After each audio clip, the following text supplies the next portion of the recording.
Bismillahirrahmanirrahim. Assalamu alaikum, respected viewers. Blessings and greetings of Allah be upon all of you.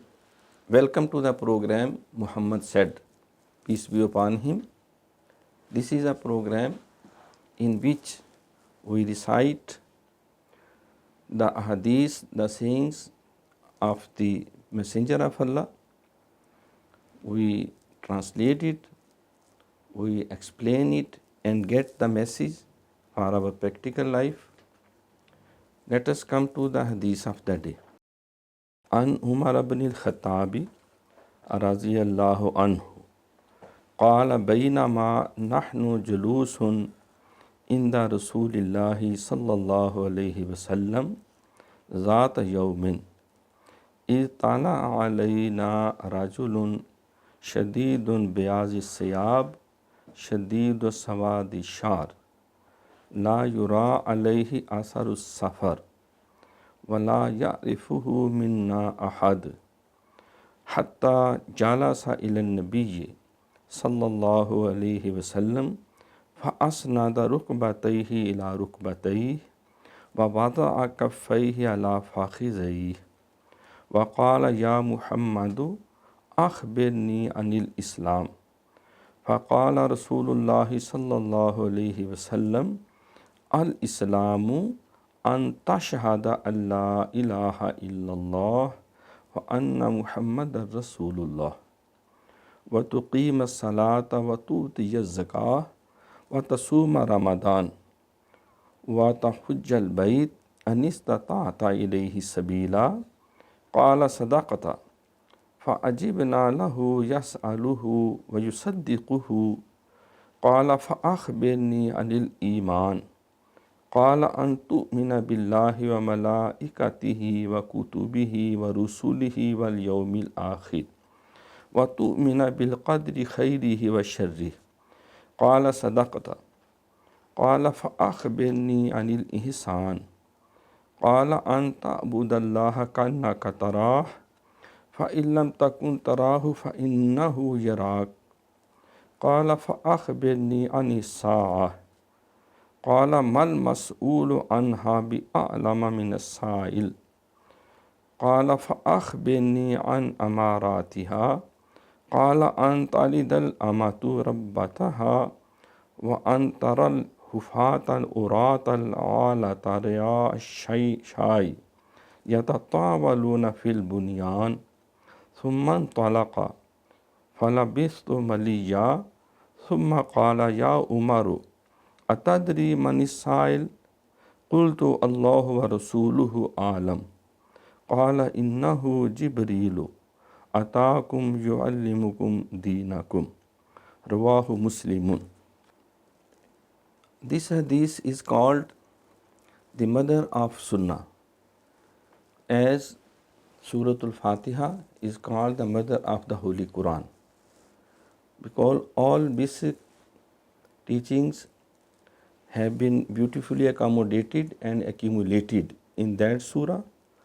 So is the case with this hadith, which is also called Hadith Jibreel, the leader of the angels of Allah Almighty, who came as an unknown common person, and he made various questions about Islam, the basic questions, all basic aspects of Islam as complete code of life, and it also covers inner and outer life of a Muslim. So this is called the mother of Sunnah. The opening part of this hadith was explained and demonstrated in the last episode. The first part was about 5 pillars of Islam, which are called Arkaan Islam, the main pillars and main basic elements of Islam: the faith on Allah Almighty, and the faith on prophethood of Hazrat Muhammad sallallahu alaihi wasallam, and 5 times prayers, fastings of Ramzan, paying of zakat, financial obligatory charity which is paid annually, and pilgrimage. At second step, Hazrat Jibreel asked, Akhbirni anil Iman. Tell me, inform me about Iman, faith, belief. And in his answer, the Messenger of Allah, may peace be upon him, he replied that Iman or faith is, you must put your faith and belief on Allah Almighty and on all the angels of Allah Almighty, all the prophets of Allah Almighty, all the revealed books of Allah Almighty, and you must put your faith on the last day when a grand court of justice will be held by Allah Almighty, and on the resurrection of all human beings, and the fate, the destiny, whether good or bad, set by Allah Almighty. When we go into details, at first step, these are called basic pillars of faith. Without putting our faith knowingly and very closely, no one can claim to be a Muslim, because these basic faiths and beliefs are compulsory, obligatory, and elemental and fundamental beliefs of Islam. First of all, it is necessary to put our faith on Allah Almighty as the Lord of this world. He has created this whole universe. All creatures are subjects of Allah Almighty. Bismillahir Rahmanir Rahim, in the name of Allah, the most gracious, the most merciful. Alhamdulillahi Rabbil Alameen, all praise be to Allah, the Lord of all the worlds. Ar-Rahmanir Rahim, the beneficent, the merciful. Malik Yawmiddin, the Lord of the Day of Judgment. So Allah Almighty controls the whole universe. Everything is, all creatures are responsible, especially human beings, especially jinns and other creatures are responsible to Allah Almighty, are answerable to Allah Almighty, and He has created this whole universe. He is the Lord, He is the sustainer, and all great attributes are only for Allah Almighty. Lahul Asmaul Husna. Secondly, it was clearly told, described, that it is necessary for a believer to put his faith on all the angels of Allah Almighty. Allah Almighty has created all the angels. They perform different duties assigned by the Lord. Third, we are bound to put our faith on all the prophets of Allah Almighty. All were innocent. All are the representatives of message of Allah Almighty. وَمَا أَرْسَلْنَا مِن رَسُولٍ إِلَّا لِيُطَاعَ بِإِذْنِ اللَّهِ. All the prophets have been sent so that the people should follow them in real sense and spirit. Then it is necessary to put our faith on all the revealed books which were given for guidance and for instructions of all human beings, especially the Holy Quran, the Holy Injil, the Holy Torah, and the Holy Zabur, especially these four books, and in the end, the Holy Quran, the last book which has been revealed by Allah Almighty. And it is also necessary to put our faith on the Day of Judgment. Allah Almighty will hold a grand court of justice. All the wrongdoers will get their torment according to gravity of their sins and evils and bad actions, and all the noble fellows will get the reward of their good deeds, good actions. as Allah Almighty says, وَمَنْ يَعْمَلْ مِثْقَالَ ذَرَّةٍ شَرًّا يَرَهُ وَمَنْ يَعْمَلْ مِثْقَالَ ذَرَّةٍ خَيْرًا يَرَهُ. If a person performs a very minute type of good action, he will get reward. If anyone does bad deeds, bad actions, he will see and get its torment and punishment. So we should also put our faith on resurrection. All human beings will be given a new birth, and everyone will be held answerable for his good or bad deeds before Allah Almighty. Then fate, destiny, because Allah Almighty has power to predict all of our behaviors, all of our actions, and whatever a man does, whatever he will do, Allah Almighty knows each and everything. So at the second stage, Hazrat Jibreel alayhi salam, the master of the angels, he asked the question about faith. At the third stage, he asked, Akhbirni anil Ihsan. Tell me, what is the perfection? What is the elevation? What is the highest level of goodness, righteousness? Al-Ihsan, better, the best, and a level of high rank, peak of goodness. At this stage, the Messenger of Allah replied, Anta budallaha kannaka tara.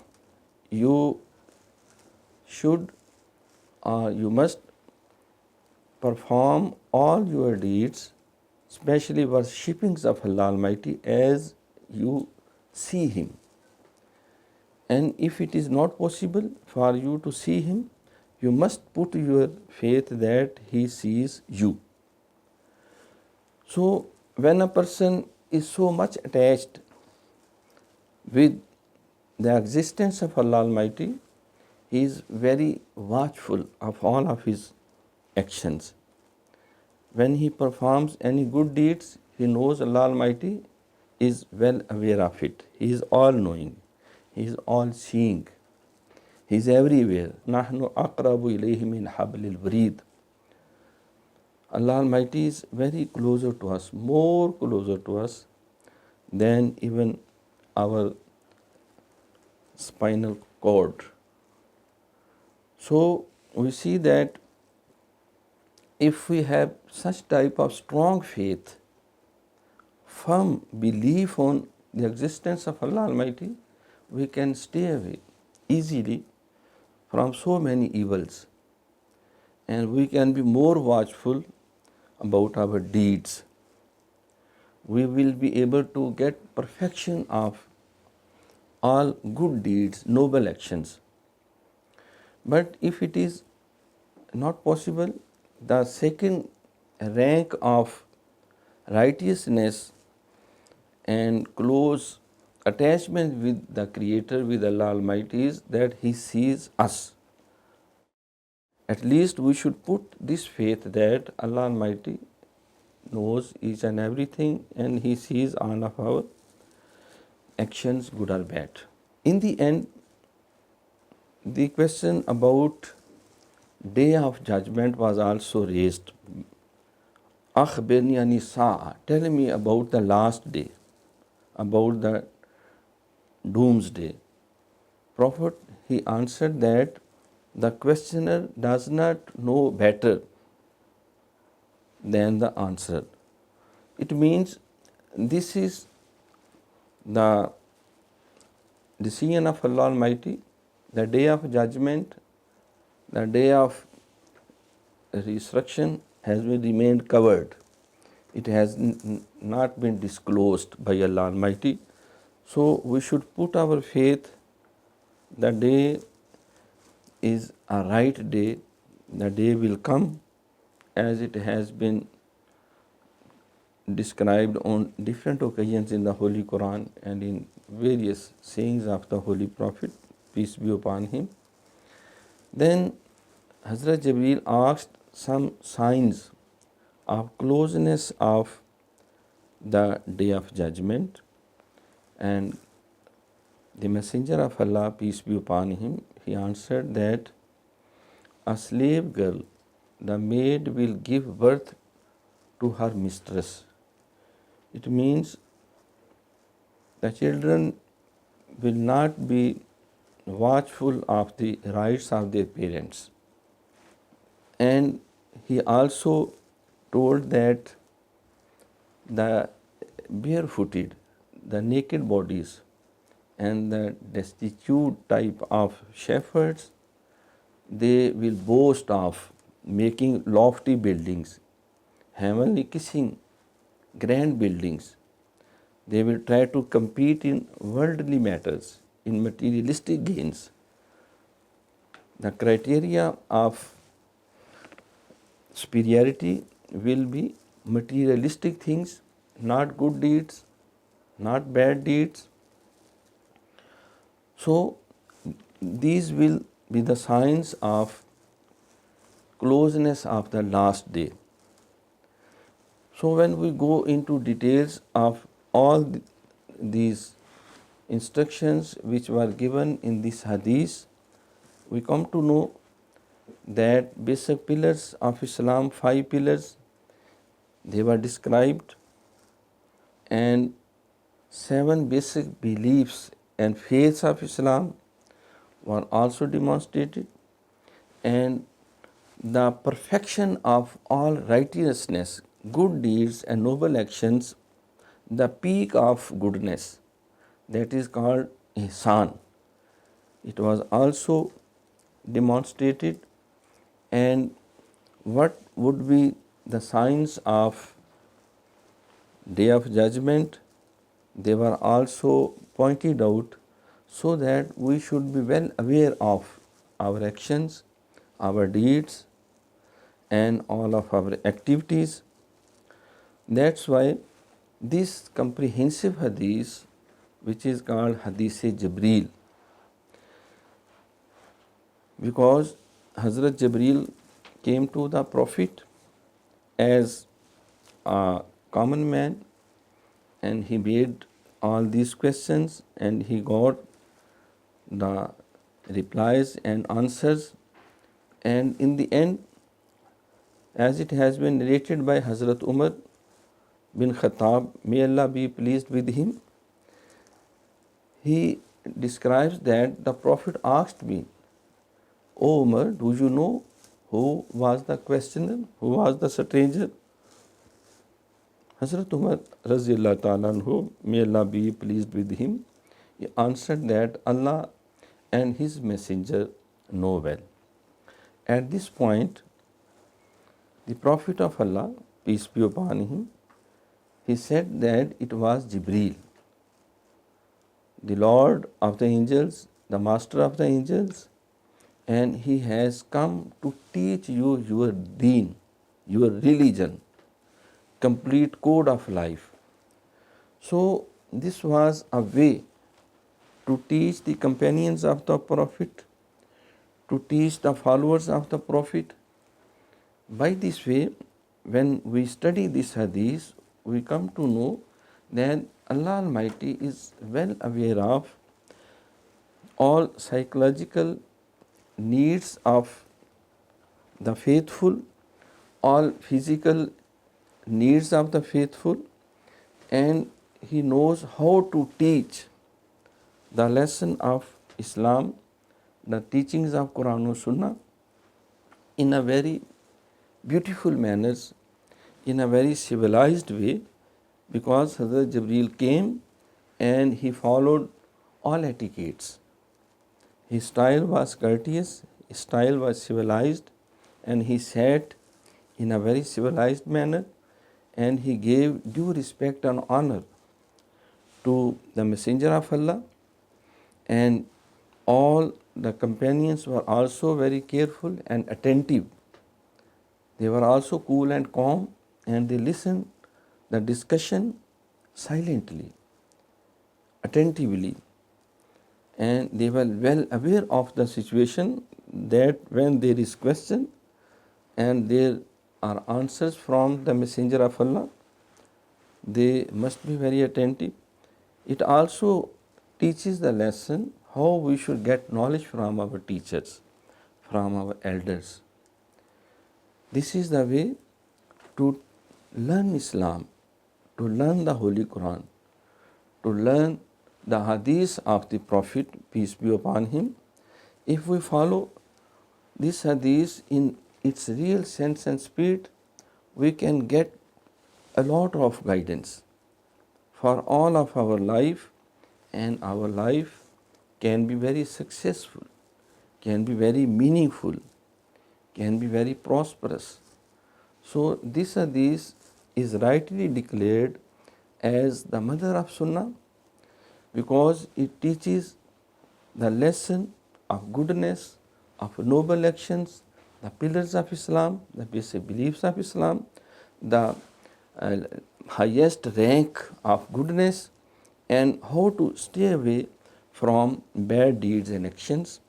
It is pray to Allah Almighty, He may accept our humble efforts for understanding the hadith of the Prophet of Allah Almighty,